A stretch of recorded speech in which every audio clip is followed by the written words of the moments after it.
สวัสดีพี่น้องขอต้อนรับเข้าสู่ช่องจิบเชื่อหนอด้วยพี่น้องมื้อนี้สิพาบ่แม่นมื้อนี้สิบันทึกบรรยากาศงานบวชหรือว่ากองบวชน้องชายพี่น้องเพิ่นจะบวชแทนคุณพ่อแม่ประมาณ7วัน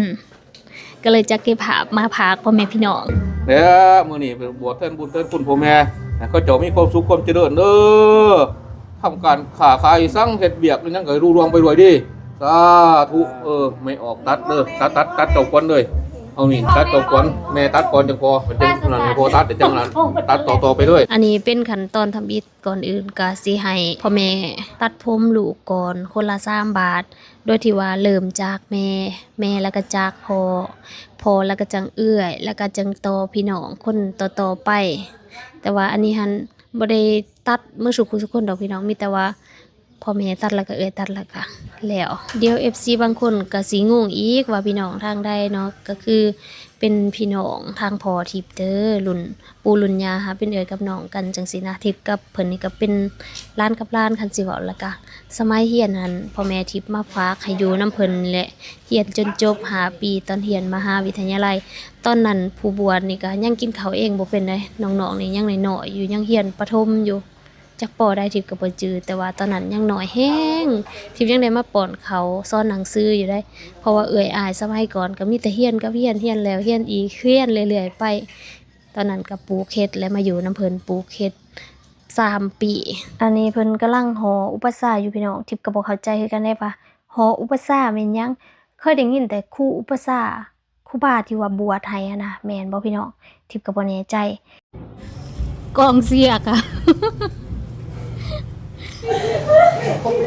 ออกมาแห้งเลยเด้อแล้วมันบ่เห็น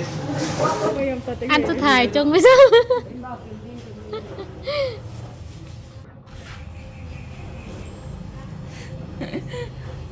ใครแต่ถือสางมาเนาะถือสร้างมาแต่ไต้พุ่นเด้ถือสางมาแต่ไต่เลย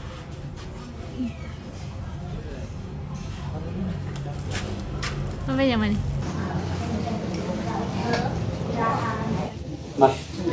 มันกันนั้นเลยบอก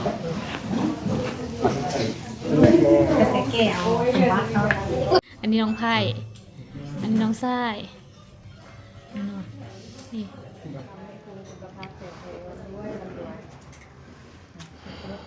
ให้ได้แล้วมาตัดสายแห่มาแผ่สายเบื่อร่างคนถือกระบวยนำด่างร่างคนทิ้งเอาผ้าพื้นกวางมาตุ่มห่อแม่กระอุ้มเจ้าใส่ในอกแม่ก็ยกเจ้าใส่ในเผาแม่ก็เอาเข่ามาป้อนวันละ2-3 คาบแม่ก็อาบน้ำให้วันละ2-3 ที่แม่ก็สมศรีหูปไหลเอาใจใส่ทุกคำเศร้าว่ามีค่า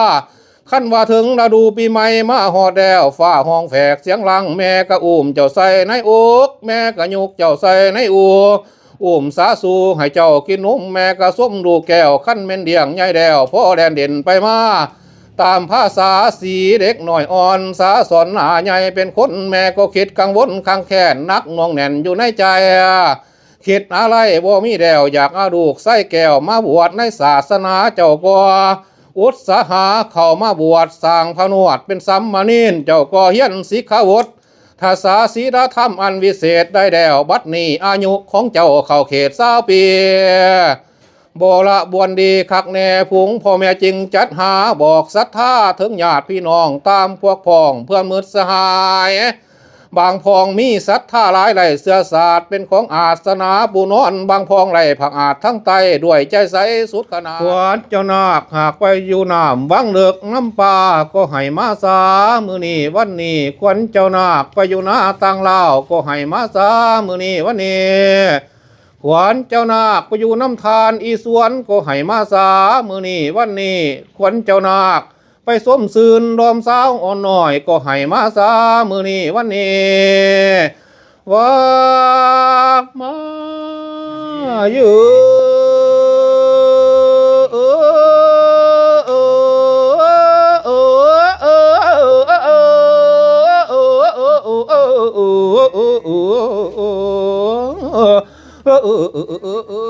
เอา32 คนให้มาเต่าเก่า12 คนให้โหมเด้อเจ้านาคเด้อทั้งคนในคนนอกคนขอกและคนกลางคนแอบบางกุมกิ้วคนถงหน่อยในห้าวนุ่มคนผมดำดูอาจคนปากตานจราจา ขนตาได้ขนคิ้วขนนิ้วได้ขนแขนขนขาแน่นกลางไหลน้ำไม้นั่นขนหูขนดังดูดมกินนักมินเหนือขนหัวใจก็ให้เขามาซามือนี่วันนี้พร้อมกันแห้งอีกทีนึงเด้อว่ามาเยอะแต่นี่ต่อไปนอนรับไหลเงินพันนอนฝันไหลเงินหมื่นนอนตื่นไหลเงินแสนแบบนึกไปแต่แก้วมันนี่สวดโทษหายมาพานม่านหายจะได้มาเบียดจะได้มีผู้คิดคงเขียดซอเสียนินท่ามีพญาเสดียวสลาดองอาจโดยดังผนากระเซียนเคาะจะได้เห็นเข็นจะได้หูย่ำอยู่หายมีไส้ย่ำไปมีโศกยุ่งหมายทั้งอ่านเคาะไหนมาพานมาไหนมาตองกู้ภาษากัดของหอยมีรัศมีใสทรงแจงทั่วตรงแหงโลกาเหมือนดังพาจันท่าเที่ยวถีบพุ่นจากกีบมีโทให้เป็นดังพาราสูเหมือนพาจันเพ่งสิมหาคำยายตกตำต่อยเสาเสียชีให้เป็นนางแก้วมานี่ดวงสวยโสดแสงหุงโดดทั่วโลกาให้เป็นนางแก้วผ้างามดีใสซองเป็นนางโมแก้วซองใสแสงเป็นของแพงนันเด้อจงให้เกิดมีแก่เจ้านาคทุกวันคืนคำเสาตาบตัวเท่าจนเขาสู้พระนิพพานหมดเลยเอาบาดนี้เบิ้งมัดแขนให้ก่อนเอาเก็บดิเก็บเบิดเก็บเงินเอาเป็นว่าเก็บเงินใส่พอเก็บเงินใส่เด้อเก็บใส่มือเด้อเงินใส่มือให้เจ้านาคหมอบให้เบิดนี่ยังไงนี่มันยังกับโบไหนมียังแหละหมอบให้เบิดนี่ยังเงินคำกำแก้วให้เบิดโอ้ยมาเด้อคนเลยคนไปแต่ดินนะครับขึ้นมาคนเทียปลายคนโขกคนไปลงทงหอมหอยภูเขาดงมัวเมาเดินส้มดองดอกลงเจียวศอกส้มดินมนใจดงพงไผ่ทางตาหมอควันกับเอื่นควันเจ้าหนักตามาพร้อมกันแห้งเลยเด้อว่ามาเยอะจัตตารุธรรมะอายุวนุสุขังพระลังสาพ่อแม่มัดก่อนเหมือนจังไห้ผู้เฒ่ามัดให้พ่อแม่มัดให้ก่อนพ่อมัดก่อนแม่มัดแม่มัดกับพ่อมัดได้พ่อกับแม่ก่อนสิมีเฮากับมีพ่อมีแม่มันจังมีเฮาก่อน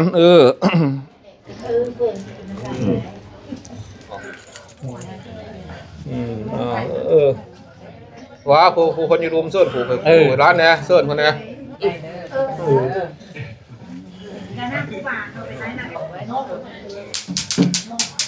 มาแบบคุณเขาจะนั่งมาเสิร์ฟมือแรงลูกเอาไก่น้อยลูกมาใส่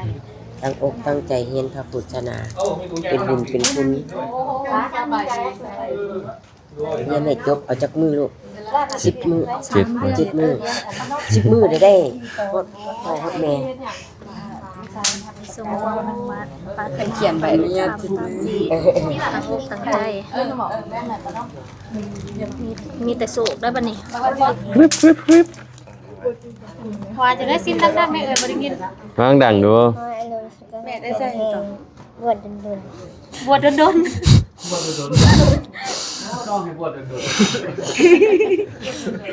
ื้อเนาะบวชดนน้องสิได้เที่ยวไปเอาขนม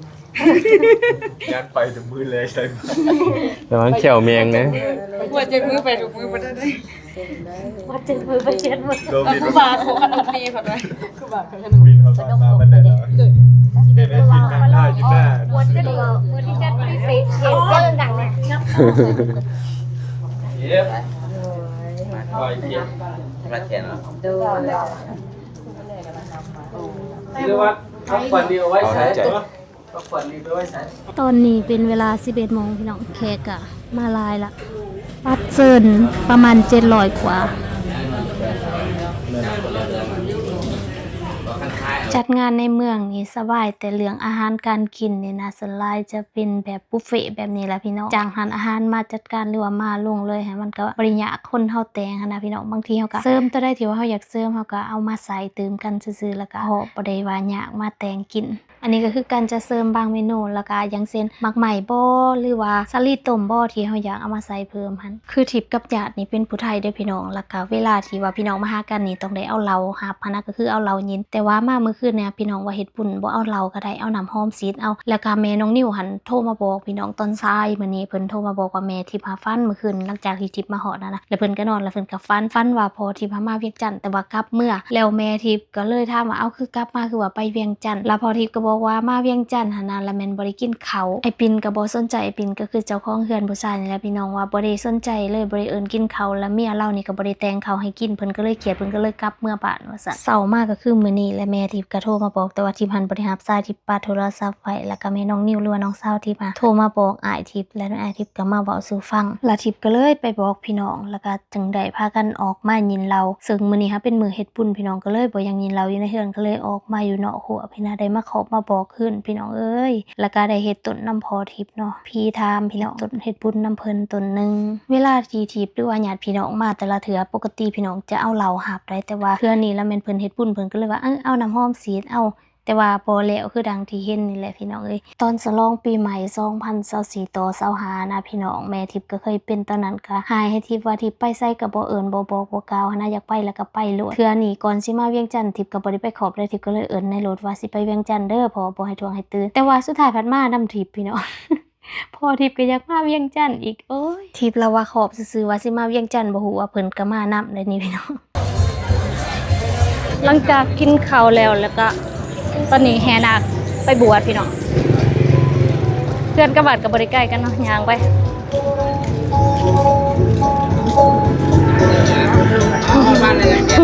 ภูเขาพี่จอบลำโพงพี่น้องไปตู้ตอนนี้เป็นเวลาประมาณ12 โมงบ่ายโมงนี่แหละพี่น้อง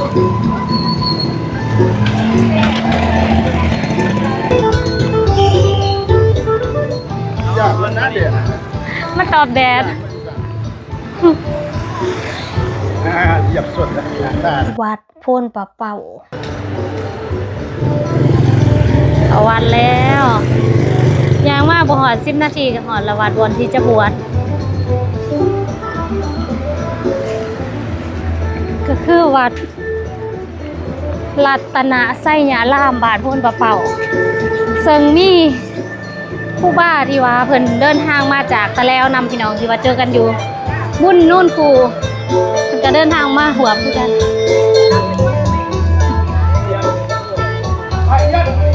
โอเคไปจ้วงไปเลยนี่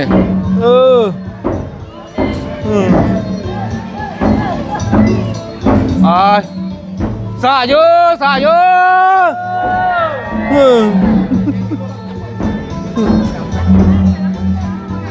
โหเยอะ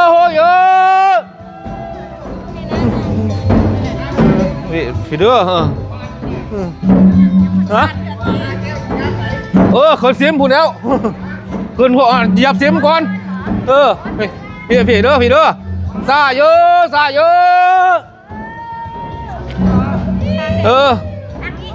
ฮะหอดซิมก่อนหยับซิมก่อนพี่เด้อเขาพี่เด้อซาเยอะ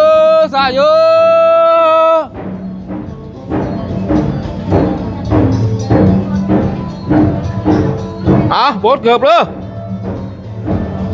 บดเกือบเลยจูงเลยห้าเพียมันห้าเพียมันเลย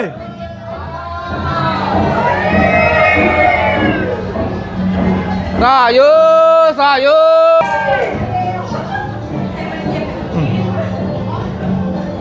ค่อยๆ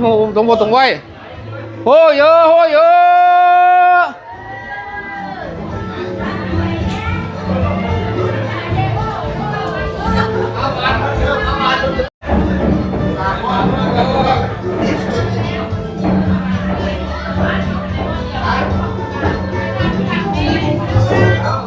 ซาเยอะโอ้เยอะ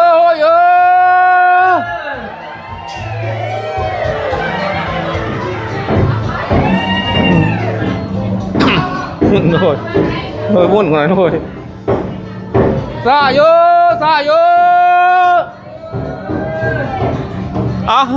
พี่อาจารย์ก่อน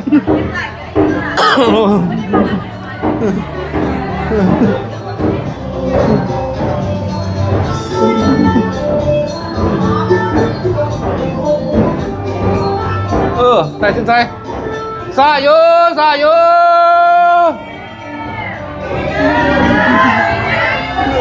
สาโยสาโย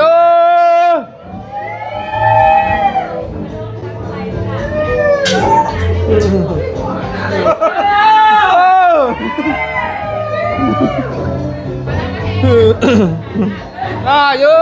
สาโย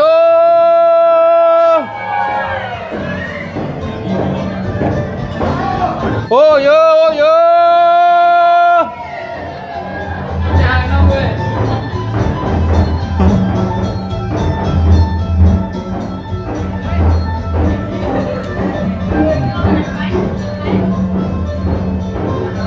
สาโยสาโย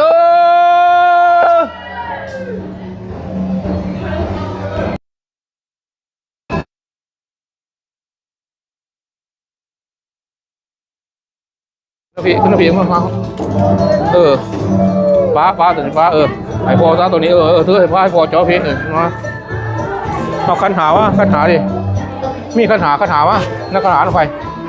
คันหาวะหาเนี่ยนั่งอะไรคันหาวะเอามาเอาน้ำไผ่กระไรคันหาวะเอามาโดดคันหาน้ำไผ่กระไรนี่หันแม่นวัดเอามาโดดเอามา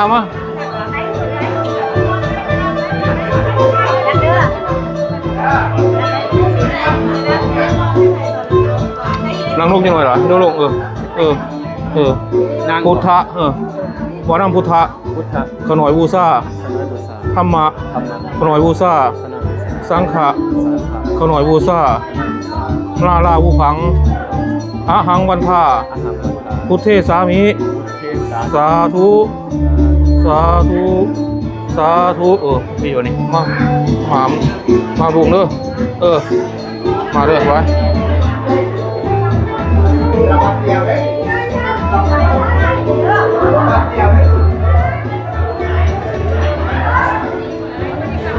เอาตัวนี้ออก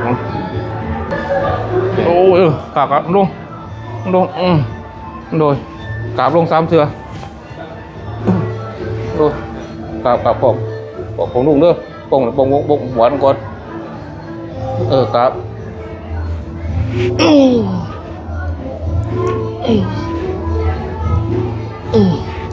คือว่าขึ้นลงใหม่นี้หมูลงขน้อยมาข้อบวชข้อเฮียนนำพ่อแม่ครูอาจารย์สาธุอานุโมทามิเข็นขนมโดยสาธุออกลงรวมเด้อพอกเด้อลงรวมทรงหอนี่แล้วเขียนให้อาจารย์ด้วยนี่เขียนด้วยบางนี่มีเงินใส่เงินเดียวเด็กใส่เดี๋ยวเขียนด้วยเนาะพี่ลงมาพี่ด้วยคนก็ทงถูกหน่อยใบบวชบ่แม่นเอามาพ่อเอามาว่าให้เพิ่นด้วยก็ได้เอามาลดใส่ดาบเขาดิผู้เขียนอาจารย์โอ้ยคนหน่อยเอามามุ่นคนหน่อยโดยตัวนี้เจ้าที่ด้วยมุ่นพี่ด้วยภาษาไปเด้ใส่หนาเลยใส่นั่นห่อในห่อหันเด้ห่อแล้วเราจะเขียนพอดีเขียนอีกแล้วแต่ฮะอย่างนี้อาพันเตกัปปะตังนาจามิอนุกัมปังอุปาทายะสัพพทุกขาวิสาแต่ว่าแล้ว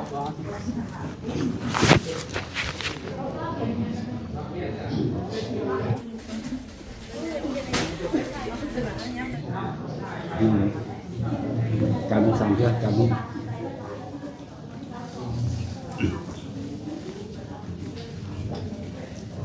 น้ำมันแตกได้ดินได้น้ำมันแตกปีอังพันเตสารณะสีลังญาจามิตาติยันติอังพันเตสารณะสีลังญาจามิสาธุนะโมตัสสะภะคะวะโตอะระหะโตสัมมา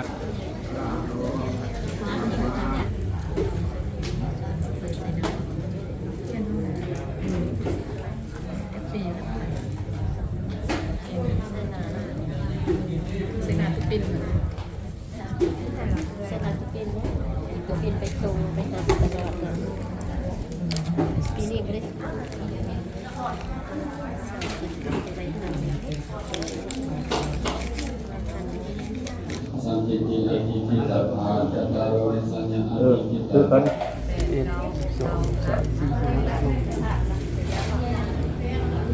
ตุติยัมปิ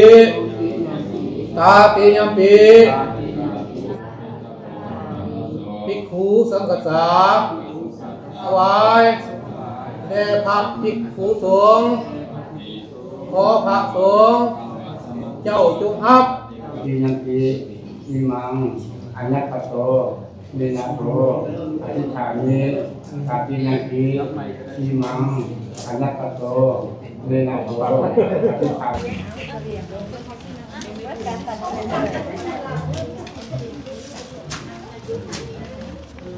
ซาเด้อกูบายมาได้บอลผงนาคไหม คูณ3ของนะ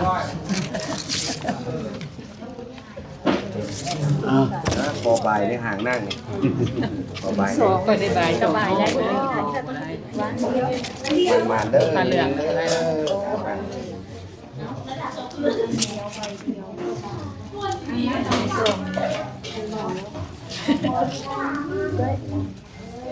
มาเลย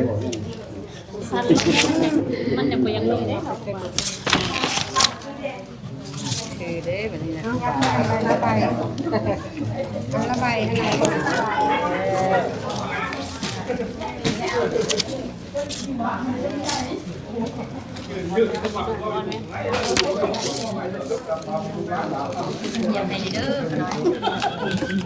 ให้เงินเข้าให้เงินมาเหยียบไปเด้อเหยียบไปเด้อกระเป๋าเนี่ยเหยียบไปเลย ภาพแข็งแห้งเด้อโตให้เก็บสุดๆนั่นนี่บ่บ่ดี บอลเขากว่าไม่เขาเด้อบอลนั่นเพิ่นเนี่ยยักเข้าไปล่ะยักเข้าไปบ่เป็นหยังบ่จะบ่ตามเพิ่นน่ะร้านเขาบ่เด้เอาน้ำอ๋อโอนก็หน่อยด้วยอ๋อโอน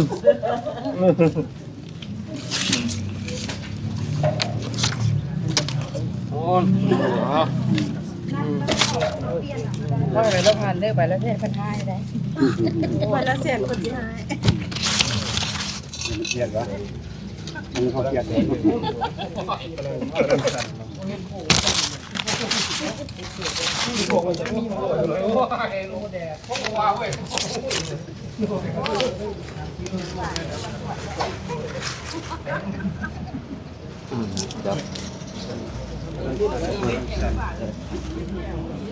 ย่างกลับนี่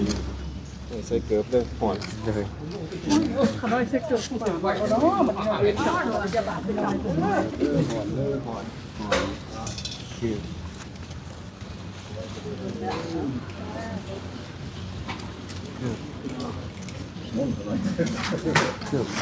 โอ้ยนี่ก็เต็มเลยนี่ลงหน่อยเอาลงไหนเด้อ จักไหนถึงเอาพอ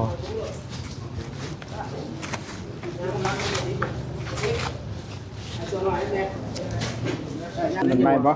สี น่า ไม่ จะมา ปะ อันนั้นไม่ คนสองคนสีไม่เนาะ น่าจะแม่น ใส่ไม่เหมือนนั่นแหละบอกเลยว่า ตอนนี้ก็พิธีบวชแล้วเป็นที่หอยพี่น้องนี่ก็คือยังผู้คนเพิ่นเดินทางมาแต่บ้านตะแล้วบนตลาดนัดบ้านตะแล้วเด้อพี่น้อง สามเถื่อเด้อ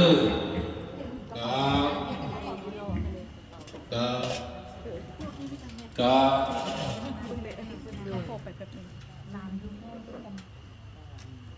สาธุนะโมตัสสะ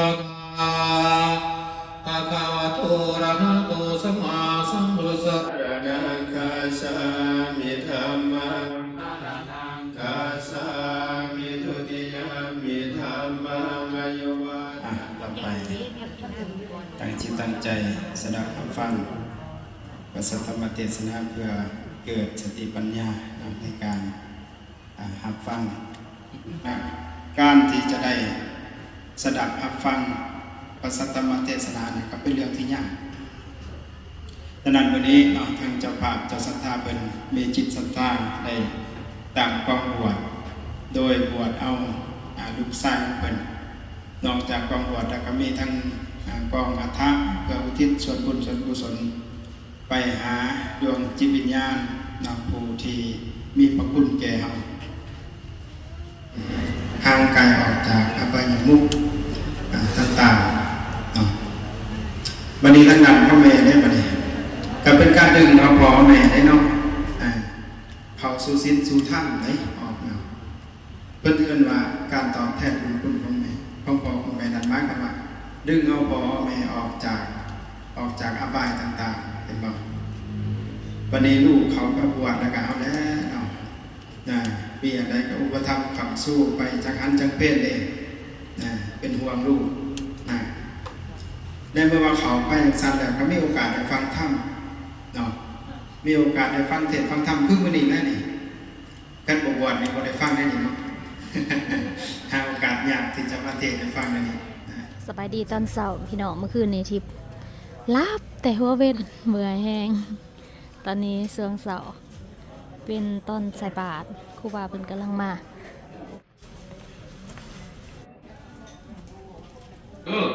สาธุสาธุสาเวรัมณีสิกขาปัฏฐังสมาธิยามินาเวระมณีสาธุอนุโมทนาเยปานังสารนังคัสสามิติปิโสภะคะวะอะระหังสัมมาสัมพุทโธเวสาจารณะสัมปันโนสุขโตโลกวิทูมนุตตโรปุริสธรรมสารติสัทธาเทวมนุสานังพุทโธภควาติสวากขาโตภควตาธัมโมสันติติโกอาคาลิโกเยหิปัสสิโกอุปันนายิโกปัจจตังเวทิตาภววิญโยหิติสุปฏิปันโนภควโตสาวกสังโฆสุปฏิปันโนภควโตสาวกสังโฆญาณปฏิปัน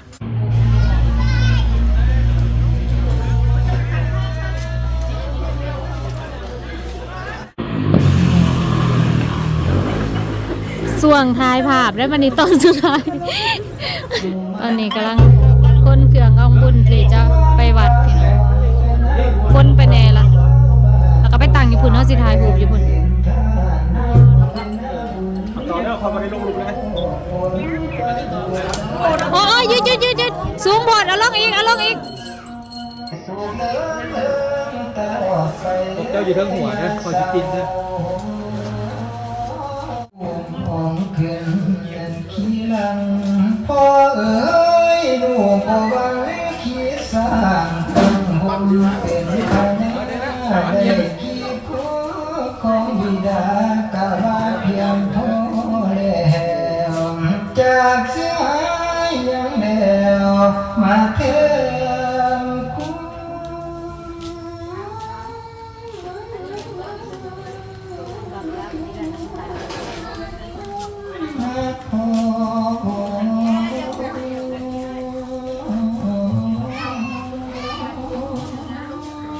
ได้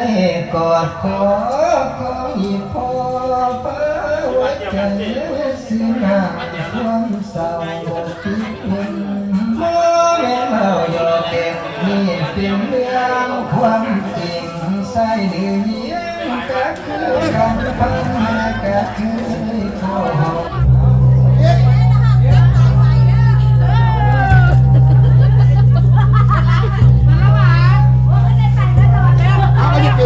พ่อแล้วคันว่าอ้าว3เลดพี่น้องเฮ็ดบุญไม่ได้ญาติพี่น้องเลยที่เรือนี่แม่นหมดคนกองบุญมาวัด